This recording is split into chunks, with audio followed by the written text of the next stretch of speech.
Jadi klub tersibuk di bursa transfer musim panas 2024. Setelah memperpanjang kontrak pelatih Erik ten Hag, Manchester United langsung melakukan cuci gudang dan merekrut pemain-pemain baru untuk bisa bersaing di perburuan gelar musim depan.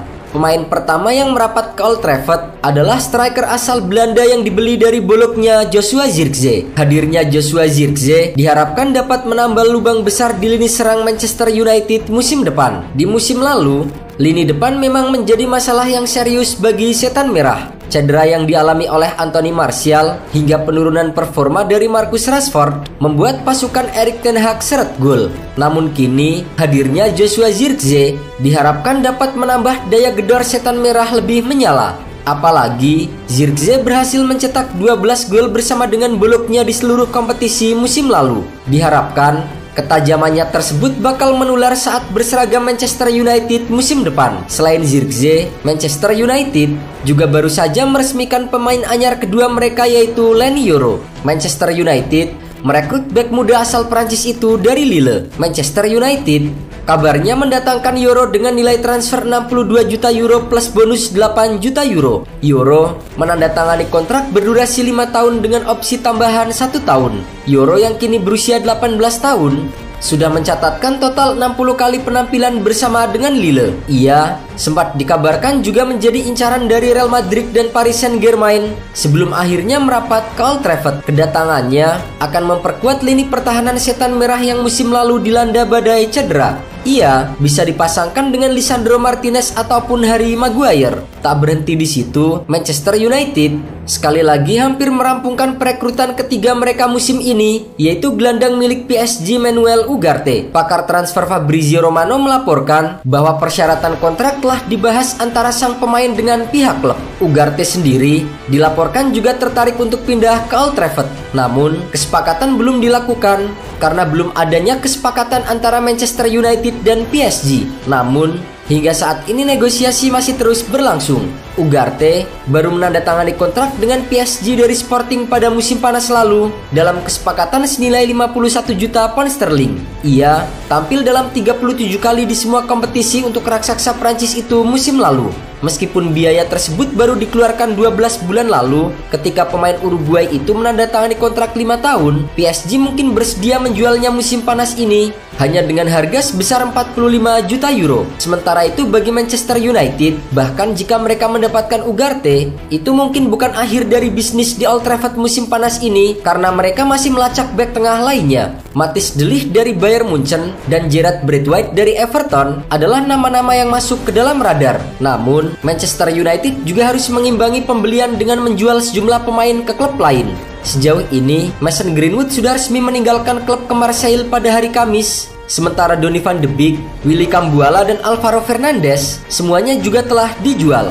Scott McTominay dan Aaron Wan-Bissaka juga dapat mengikuti untuk keluar dari klub dengan adanya kabar bahwa mereka diminati oleh Fulham dan juga West Ham United. Selain mendatangkan pemain baru, Manchester United juga dipastikan akan kembali diperkuat oleh Jadon Sancho yang telah kembali dari masa peminjaman bersama dengan Borussia Dortmund. Sempat terlibat perselisihan dengan Erik ten Hag, keduanya dikabarkan telah berdamai dan siap bekerja sama kembali untuk musim depan.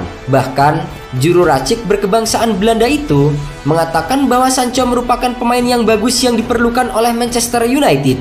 Ten Hag bahkan tak segan menyebutkan bahwa Sancho tetap mempunyai masa depan di Manchester United. Saat ini, Sancho masih terikat kontrak dengan United sampai dengan tahun 2026 dan Setan Merah memiliki opsi untuk memperpanjang kesepakatan hingga 2027. Secara keseluruhan, Sancho sudah tampil dalam 82 pertandingan bersama dengan Manchester United dengan torehan 12 gol.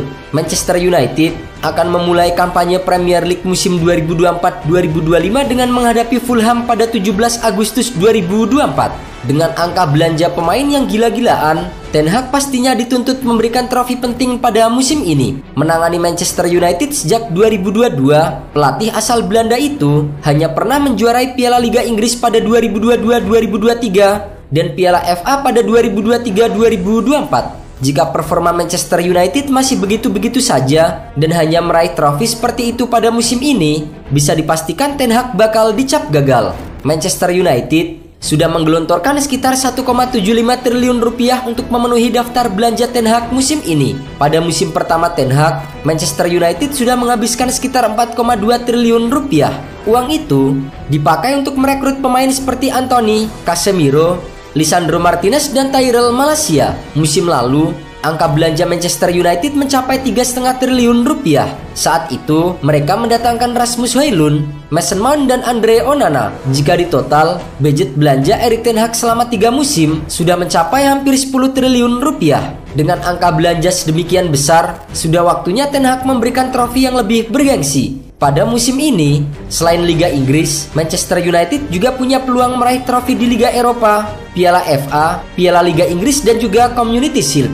Dengan mengandalkan formasi 4-2-3-1, Andre Onana tetap menjadi yang pertama, meski dihujani banyak gol pada musim pertamanya. 4 bek di depannya akan diisi oleh Diogo Dalot sebagai bek kanan dan Luke Shaw di sisi kiri. 2 tembok di depan Onana akan ditempati oleh Lisandro Martinez yang sudah pulih dari cedera, dan tentu saja rekrutan anyar mereka Leny Yoro. Selain itu, Manchester United juga masih memiliki Harry Maguire, Jonny Evans, dan masih berpotensi untuk mendatangkan Matthijs de Ligt. Di posisi tengah, Casemiro kembali mengisi posisi gelandang bertahan, mengingat kontraknya masih tersisa 1 tahun lagi. Pemain muda Kobbie Mainoo yang moncar sejak musim lalu akan kembali mengisi 1 tempat di barisan gelandang. Mainoo semakin terasa dengan membela Inggris di Euro 2024. Sementara itu, kedatangan Manuel Ugarte akan menjadikan opsi Ten Hag lebih banyak. Bruno Fernandes tetap menjadi motor permainan di lini tengah Manchester United.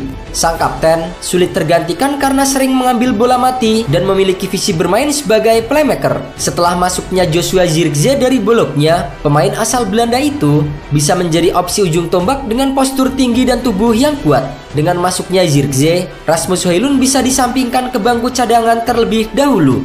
Højlund bisa dimainkan pada babak kedua sebagai super sub. Ujung tombak Manchester United akan diapit oleh 2 penyerang sayap cepat dan lincah dalam skema permainan Ten Hag. Ada Marcus Rashford di kiri dan juga Alejandro Garnacho di kanan. Selain itu, Manchester United juga masih memiliki Anthony Santos hingga Jadon Sancho yang